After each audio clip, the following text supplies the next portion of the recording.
నమస్కారం welcome to NSN news నేను మీ బాలు సిరినేని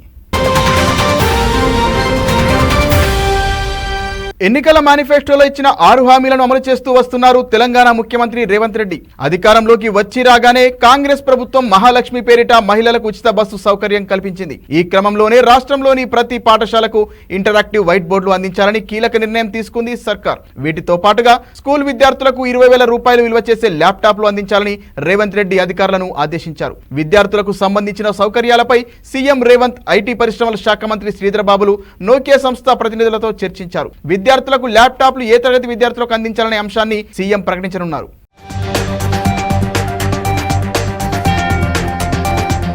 పాలన పార్టీ కార్యక్రమాలతో నిత్యం బిజీగా ఉండే మంత్రి పొంగులేటి కల్లూరు మండలంలోని నారాయణపురంలోని తమ వ్యవసాయ క్షేత్రంలో కాసేపు గడిపారు తెల్ల చొక్కా తెల్ల లుంగిలో న్యూ లుక్ తో అదరగొట్టారు పచ్చని పంట పొలాల్లో కలియదిరుగుతూ ప్రకృతిని ఆస్వాదించారు స్థానిక రైతులతో ముచ్చటించి వారి కష్టసుఖాలు తెలుసుకున్నారు ఈ ఫోటోలను తన ట్విట్టర్ అకౌంట్ లో పంచుకున్నారు కాగా పొంగులేటి ట్వీట్ పై బీఆర్ఎస్ సైటరికల్ పోస్ట్ పెట్టింది మనది అయితే వ్యవసాయ క్షేత్రం అనాలి కేసీఆర్ది అయితే ఫామ్ హౌస్ అనాలంటూ కామెంట్ చేసింది ప్రస్తుతం ఈ ట్వీట్ వైరల్ అవుతోంది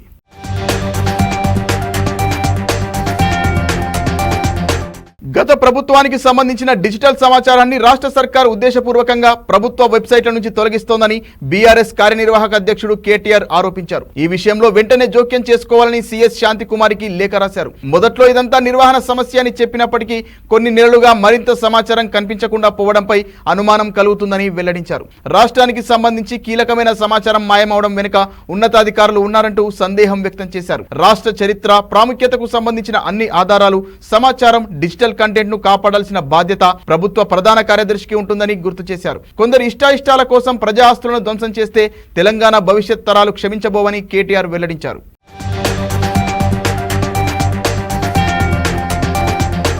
రాష్ట్రంలోని జేఎన్టీయూహెచ్ పరిధి కళాశాలల్లో బీటెక్ సిఎస్ఈ ఐటీ సంబంధిత బ్రాంచీల్లో సీట్లు పెరగనున్నాయి ఓయూ కాకతీయ వర్సిటీలతో కలిపితే మరికొన్ని సీట్లు పెరిగే అవకాశాలున్నాయి తొలుత 10,000 వరకు కొత్త సీట్లు ఉండవచ్చని అంచనా వేసిన ఏఐసిటిఈ అనుమతుల తర్వాత ఆ సీట్ల సంఖ్య రెట్టింపు అవునట్లు సమాచారం జేఎన్టీయూహెచ్ పరిధి కళాశాలలో బీటెక్ సిఎస్ఈ ఐటీ సంబంధిత బ్రాంచీల్లోని సీట్లు ఏకంగా 20,500 పెరగనున్నాయి కొత్త సీట్లు ఉండొచ్చని అంచనా వేసినప్పటికీ ఏఐసిటిఈ అనుమతుల తర్వాత ఆ సీట్ల సంఖ్య రెట్టింపు అయ్యే అవకాశాలు కనిపిస్తున్నాయి మరోవైపు ఈ నెల 4 నుంచి ఏపీ సెట్ కౌన్సిలింగ్ ప్రారంభం కానుండగా 8వ తేదీ నుంచి వెబ్ ఆప్షన్ల ప్రక్రియ మొదలు కానుంది జేఎన్టీయూహెచ్ అప్పిలేట్ కమిటీ ఆధ్వర్యంలో రెక్టార్ ఆచార్య విజయ్ కుమార్ రెడ్డి ముమ్మరంగా కసరత్తు చేస్తున్నారు విద్యాశాఖ ముఖ్య కార్యదర్శి బుర్రా వెంకటేశమే వర్సిటీకి ఇన్ఛార్జ్ ఉపకులపతి కావడంతో ఆయన అఫిలియేషన్ పై దృష్టి సారించి అవసరమైన పూర్తి సమాచారాన్ని తెప్పించుకున్నట్లు తెలిసింది మొత్తానికి 1-2 రోజుల్లో ప్రక్రియ కొలిక్కి వచ్చేలా కనిపిస్తోంది CSE IT AI and ML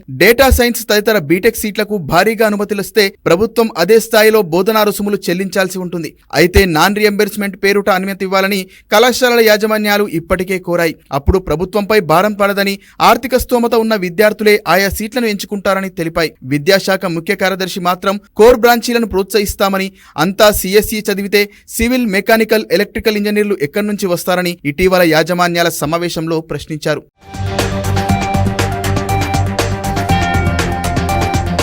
ఇక కోర్ బ్రాంచీల్లో చేరిన వారు ఐచ్ఛికంగా ఇతర బ్రాంచీల సబ్జెక్టులను చదవచ్చని అవసరమైతే సాఫ్ట్వేర్ వైపు వెళ్లొచ్చని వర్సిటీలు చెబుతున్నా విద్యార్థులు ఆసక్తి చూపడం లేదు కొన్నేళ్ల నుంచి సివిల్ మెకానికల్ ఎలక్ట్రికల్ బ్రాంచీల్లో కన్వీనర్ కోటా సీట్లు సగం కూడా నిండలేదు గతేడాది 3 కోర్ బ్రాంచీల్లో 12,751 సీట్లుంటే 5,838 సీట్లు మాత్రమే భర్తీ అయ్యాయి ఇక యాజమాన్య కోటాలో చేరేవారే కరువయ్యారు వాటిని కూడా కలుపుకుంటే భర్తీ 40% దాటదు సిరిసిల్ల వనపర్తి మహబూబాబాద్ పాలేరులోని జేఎన్టీయూహెచ్ కళాశాలలోని కోర్ బ్రాంచీల్లో చేరేవారు అతి స్వల్పంగా ఉండటం గమనార్హం ఒకవేళ చేరితే ఉద్యోగావకాశాలు తక్కువగానే కాగా వేతనం కూడా తక్కువగా ఉంటుందని విద్యార్థులు వారి తల్లిదండ్రులు భావిస్తున్నారు ఆ అభిప్రాయం తప్పని మంచి ప్యాకేజీలతో తాము ఉద్యోగాలు ఇప్పిస్తామని జేఎన్టీయూహెచ్ ఓయూ వర్సిటీలు అవగాహన పెంచిందే లేదన్న విమర్శలున్నాయి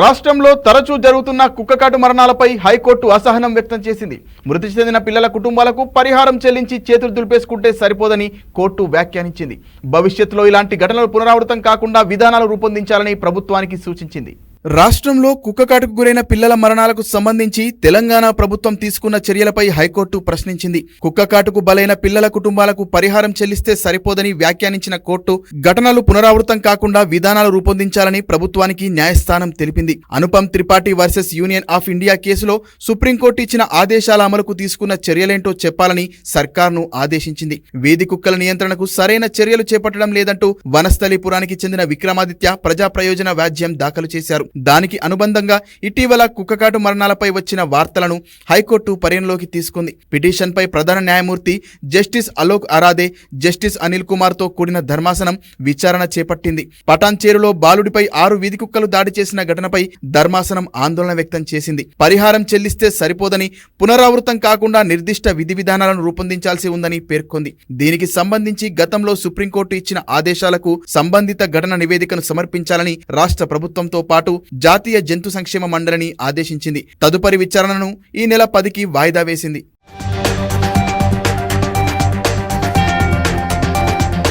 అప్పులు ఇవ్వడం మనవంతు, కానీ తిరిగి తీసుకునే బాధ్యత అప్పు ఇచ్చిన వారికి లేదనేది ఈ సంఘటనలో తెలుస్తోంది. పాత బకాయిలు అడిగిన ఓ మొబైల్ షాపు సిబ్బందిపై ఓ యువకుడు దాడికి పాల్పడ్డాడు. ఈ ఘటన హైదరాబాద్లోని అమీర్పేటలో చోటు చేసుకుంది. పాత బకాయిలు అడిగినందుకు ఏకంగా షాపు సిబ్బందిపై దాడికి పాల్పడ్డాడు ఓ యువకుడు. ఈ ఘటన హైదరాబాద్ నగరంలోని అమీర్పేటలో చోటు చేసుకుంది. నగరంలోని కూకటపల్లికి చెందిన అఖిల్ అనే యువకుడు తన అనుచరులతో వచ్చి అమీర్పేటలోని నీలగిరి బ్లాక్ లో ఉన్న మొబైల్ రిపేర్ షాప్ నిర్వాహకుడితో పాటు అతడి సిబ్బందిపై విచక్షణారహితంగా దాడి చేశాడు. అంతటితో ఆగని ఆ యువకులు షాపులోని సామాగ్రిని ధ్వంసం చేశారు. ఆ షాపు సిబ్బంది ఆ యువకుడిని పాత బకాయిలు చెల్లించాలని అడగడమే ఈ గొడవకు కారణమైందని తెలిసింది. షాపు సిబ్బందిపై ఆ యువకులు దాడి చేయడం, షాపులోని సామాన్లు ధ్వంసం చేసే దృశ్యాలు సీసీ కెమెరాలో రికార్డయ్యాయి. ఘటనకు సంబంధించి సమాచారం అందుకున్న ఎస్ఆర్ నగర్ పోలీసులు సంఘటనా స్థలానికి చేరుకుని దాడికి పాల్పడిన 7 నిందితులను అరెస్టు చేసి రిమాండ్కు తరలించారు.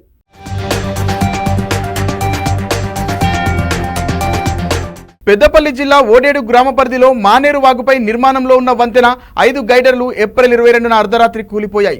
మళ్లీ 70 రోజుల వ్యవధిలో రెండవసారి బ్రిడ్జి కూలిందని స్థానికులు ఆందోళన వ్యక్తం చేశారు. మానేరు వాగుపై 2016 ఆగస్టులో 49 కోట్లతో బ్రిడ్జి నిర్మాణ పనులను ప్రారంభించారు. అనంతరం 2023-24లో మరో 11 కోట్ల నిధులను వంతెన నిర్మాణానికి అదనంగా కేటాయించారు. 9.5 ఏళ్లు కావస్తున్నా వంతెన పూర్తి కాలేదు. ఇప్పటికైనా అధికారులు నాణ్యత లోపంపై పూర్తి స్థాయిలో తనిఖీలు నిర్వహించి బ్రిడ్జిని అందుబాటులోకి తీసుకురావాలని స్థానికులు కోరుతున్నారు.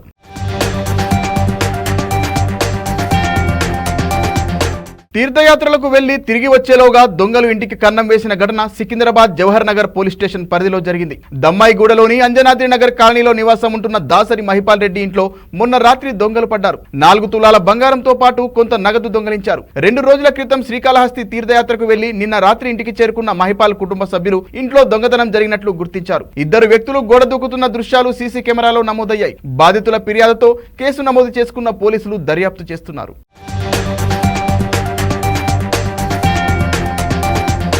ప్రస్తుత ఆర్థిక సంవత్సరంలో నిర్దేశించుకున్న 72 మిలియన్ టన్నుల బొగ్గు ఉత్పత్తి లక్ష్యాన్ని చేరుకోవడానికి ఉన్న వనరులను వినియోగించుకోవాలని సింగరేణి సీఎండీ బలరాం అధికారులకు దిశానిర్దేశం చేశారు. ఉత్పత్తి, నూతన ప్రాజెక్టులు పలు అంశాలపై హైదరాబాద్ సింగరేణి భవన్లో సంస్థ డైరెక్టర్లు సమీక్షా సమావేశం నిర్వహించారు. వర్షాకాలంలోనూ ఉత్పత్తికి విఘాతం కలగకుండా రోజుకు 2 లక్షల టన్నుల బొగ్గు ఉత్పత్తి రవాణా చేయాలన్నారు. 13 లక్షల క్యూబిక్ మీటర్ల ఓవర్ బర్డెన్ తొలగింపు చేయాలని ఏరియా జీఎంలకు సూచించారు. ఉత్పత్తికి నష్టం వాటిల్లకుండా హాల్ రోడ్డును ఎప్పటికప్పుడు పటిష్టపరచడంతో పాటు క్వారీల్లో నిలిచిన వర్షపు నీటిని డంపింగ్ చేయాలన్నారు. ఉద్యోగులందరూ తమకు కేటాయించిన 8 గంటల పూర్తి సమయం పనిచేసే విధంగా వారిని చైతన్యపరచాలని అధికారులు కూడా ప్రత్యేక శ్రద్ధ వహించాలన్నారు.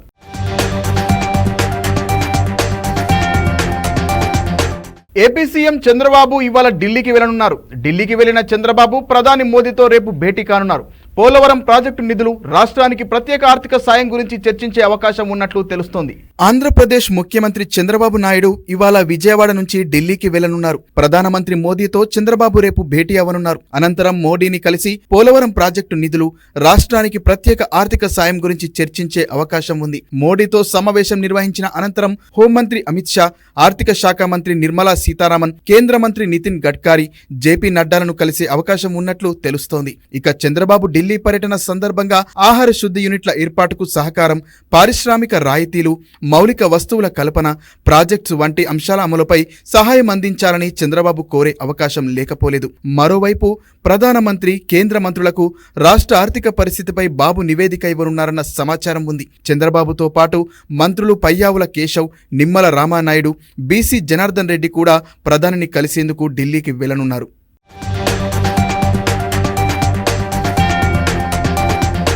పరిటాల రవీంద్ర పేద ప్రజల గొంతుకై పోరాటం చేశారని వైద్యారోగ్య శాఖ మంత్రి సత్యకుమార్ యాదవ్ కొనియాడారు. సత్యసాయి జిల్లా వెంకటపురంలో పరిటాల రవీంద్ర ఘాట్లో మంత్రులు సత్యకుమార్ యాదవ్, సవితతో పాటు ఎమ్మెల్యే పరిటాల సునీత, శ్రీరాములు నివాళులర్పించారు. ప్రజల కష్టాలకు ఎదురు నిలబడి అనేక ఉద్యమాలు చేసిన పరిటాల రవీంద్రను రాష్ట్ర ప్రజలు ఎప్పటికీ మర్చిపోలేరని మంత్రి సత్యకుమార్ అన్నారు. తన ప్రాణానికి పరంగా పెట్టి పోరాడారు. ఆ ధర్మవరంలో ఏ ఇంటికి వెళ్ళినా, ఏ గుండె తలుపు తట్టినా పరిటాల రవీంద్ర అన్న పేరు ప్రతిధ్వనిస్తా ఉంది. దాన్ని బట్టి ప్రజలపై తను ఎటువంటి ముద్ర వేశాను, తరాలు మారిన కొత్త తరం వచ్చిన ఒక స్కూల్ కు పోయే విద్యార్థి కూడా పరిటాల రవీంద్ర గారి పేరు వింటే మొహంలో ఒక చిరునవ్వు వస్తుంది. అంటే వారిని ఆదర్శంగా తీసుకునే పరిస్థితి ఉంది. ఆయన వారసత్వం, ఆయన గుణాల్ని అనువనుగుణ అందిపుచ్చుకున్న పరిటాల శ్రీరామ్ గారిని కూడా అంతే అభిమానంతో అక్కడ ప్రజలు చూస్తున్నారు. తండ్రి ఏ ఆశయాల కోసం బలిదానం ఇచ్చారో వాటి కోసం నిరంతరం శ్రమిస్తూ ఉన్నారు.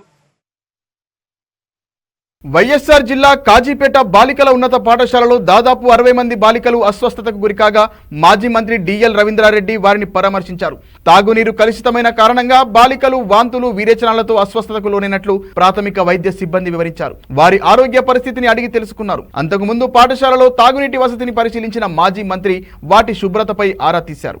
కేసు అంటే కాజీపేట మండలంలో ఎక్కడ లేదు, గ్రామస్తులకు లేదు, ఎక్కడ స్కూల్స్ లో లేదు. ఈ ఐసోలేటెడ్ కేసుకు ఎందుకు కారణాలేమి, ఇది దీంట్లో ఉన్న ఆ దర్యాప్తులో ఏ ఆర్గానిజాన్ని బట్టి ట్రీట్మెంట్ కూడా మార్చుకోవాల్సిన అవసరం ఉంది. ఇప్పుడు డాక్టర్లు చెప్పేదాని ప్రకారము కల్చరల్ సెన్సిటివిటీ అంటే ఆ నీటిలో ఉన్న సూక్ష్మజీవి దాన్ని కల్చర్ చేసి దేనికి సెన్సిటివ్ అనే దాని మీద ట్రీట్మెంట్ ఇస్తారు.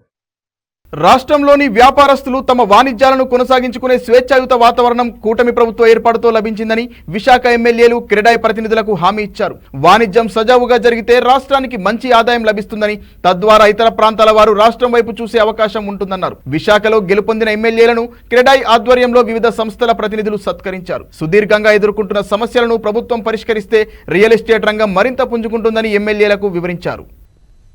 ఈ మనకేదైతే విశాఖపట్నం మాస్టర్ ప్లాన్ ఉందో, మాస్టర్ ప్లాన్కి సంబంధించి దానికి ఏమైనా లోటుపాట్లు ఉన్నా సరే, లేకపోతే గత ప్రభుత్వం చేసినటువంటి కొన్ని మన బిల్డర్స్కి వ్యతిరేక విధానాలు, అంటే డబ్బులు సంపాదించాలి, సంపద సృష్టించాలి అంటే దానికి కొంచెం విధానపరమైనటువంటి ఆలోచన చేయాలి తప్ప మన అడ్డగోలు నిర్ణయాలు తీసుకొని ట్యాక్సెస్ రూపంలో కానీ లేకపోతే ఏవో కొన్ని రూల్స్ పెట్టి మన దగ్గర డబ్బులు తీసుకుందాం అనే ఆలోచన గత ప్రభుత్వం చేసిందేమో అనే భావన అయితే అందరిలో ఉంది. అది వాస్తవం కూడా. I have seen the atrocities of the previous government and hence I have committed in my lifetime I don't want to see that party into the power. That is my decision. అదే విధంగా నేను పని చేశాను 4.5 years లో. I spoke to even the highest level leaders of Bharatiya Janata Party that this need to be united అనే ఉద్దేశంతో చేసిన వలన ఈ 3 పార్టీలు కలయికలో నా పాత్ర కూడా ఉందని చెప్పి మీకు అందరికీ కూడా నేను తెలియజేస్తున్నాను. ఈ సిటీ నిర్మాణంలో మీరు కీలక పాత్ర పోషించాలన్నది మా ఉద్దేశం. వ్యాపారస్తులు ఎవరైనా సరే, ఇన్వెస్టర్స్ కానీ ఎవరైనా సరే, మేమందరం కూడా వన్ సైడ్గా సపోర్ట్ చేస్తాం. రాజకీయాలు ఏమైనా ఉంటే మేము నాయకుల వరకు చూసుకోవడం తప్ప వ్యాపారస్తులను టచ్ చేసే పరిస్థితి లేదు. వ్యాపారస్తులు హ్యాపీగా బిజినెస్ చేసుకోవడానికి మేము అందరం వన్ సైడ్గా సపోర్ట్ చేస్తాం. తిరుమల తిరుపతి దేవస్థానం మాజీ ప్రధాన అర్చకులు ఏవి రమణ దీక్షితులకు హైకోర్టులో ఉపశమనం లభించింది. సామాజిక మాధ్యమాల వేదికగా శ్రీవారి ఆలయం టీటీడీ అధికారులపై అనుచిత వ్యాఖ్యలు చేశారన్న ఆరోపణలపై నమోదైన కేసులో వాయిస్ శాంపిల్ ఇవ్వాలని రమణ దీక్షితులను ఆదేశించింది. తిరుపతి కోర్టు ఇచ్చిన ఉత్తర్వులను హైకోర్టు నిలుపుదల చేసింది. పూర్తి వివరాలతో కౌంటర్ వేయాలని పోలీసులను ఆదేశిస్తూ విచారణను ఈ నెల 15కు వాయిదా వేసింది. హైకోర్టు న్యాయమూర్తి జస్టిస్ విఆర్కే కృపాసాగర్ ఈ మేరకు మధ్యంతర ఉత్తర్వులిచ్చారు. శ్రీవారి ఆలయం టీటీడీ అధికారుల ప్రతిష్టకు భంగం కలిగించేలా సోషల్ మీడియాలో వ్యాఖ్యలు చేశారని టీటీడీ ఐటీ శాఖకు చెందిన మురళీ సందీప్ తిరుమల 1వ పట్టణ పోలీసులకు ఫిర్యాదు చేశాడు. పోలీసులు రమణ దీక్షితులపై కేసు నమోదు చేశారు. సోషల్ మీడియాలో గొంతును గుర్తించేందుకు వీలుగా రమణ దీక్షితుల వాయిస్ శాంపిల్ను పరీక్షకు పంపేలా ఆదేశాలు ఇవ్వాలని కోరుతూ పోలీసులు తిరుపతి కోర్టులో పిటిషన్ వేశారు.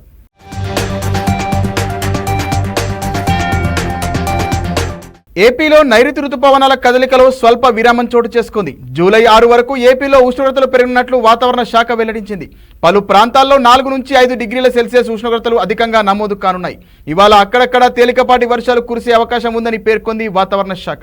నైరుతి రుతుపవనాలు ఏపీలో స్వల్ప విరామం తీసుకున్నాయి. జూలై 6 వరకు ఉష్ణోగ్రతలు పెరగనున్నట్లు చెప్పిన వాతావరణ శాఖ 4 నుంచి 5 డిగ్రీల సెల్సియస్ ఉష్ణోగ్రతలు పలు ప్రాంతాల్లో అధికంగా నమోదు కానున్నాయని వెల్లడించింది. బాపట్ల 35.8, మచిలీపట్నం 35.6, తూని 35.5, విశాఖ ఎయిర్పోర్ట్లలో 34.8 డిగ్రీ సెల్సియస్ ఉష్ణోగ్రత నమోదైంది. ఇవాళ కోస్తా జిల్లాల్లో అక్కడక్కడ ఆకాశం మేఘావృతమై తేలికపాటి వర్షాలు కురిసే అవకాశం ఉంది. గంటకు 30 నుంచి 40 కిలోమీటర్ల వేగంతో తీరం వెంబడి గాలులు వీస్తున్నాయని అధికారులు తెలిపారు. రాజస్థాన్, హర్యానా, పంజాబ్ రాష్ట్రాలలో నైరుతి రుతుపవనాలు విస్తరించినట్లు భారత వాతావరణ శాఖ తెలిపింది. వారం రోజుల ముందుగానే దేశం మొత్తం నైరుతి రుతుపవనాలు విస్తరించినట్లు వాతావరణ అధికారులు వెల్లడించారు. మరో 4-5 రోజుల పాటు వాయువ్య, తూర్పు, ఈశాన్య భారతంలో నైరుతి రుతుపవనాలు కదులుతాయని వాతావరణ శాఖ పేర్కొంది.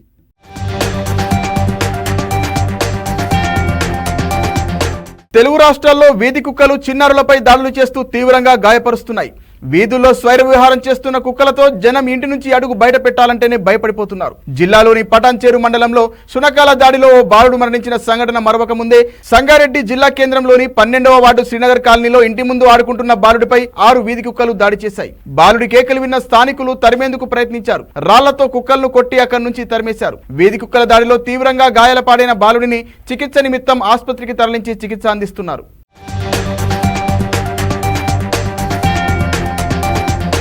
మరిన్ని వార్తలతో మళ్ళీ కలుద్దాం. నమస్కారం.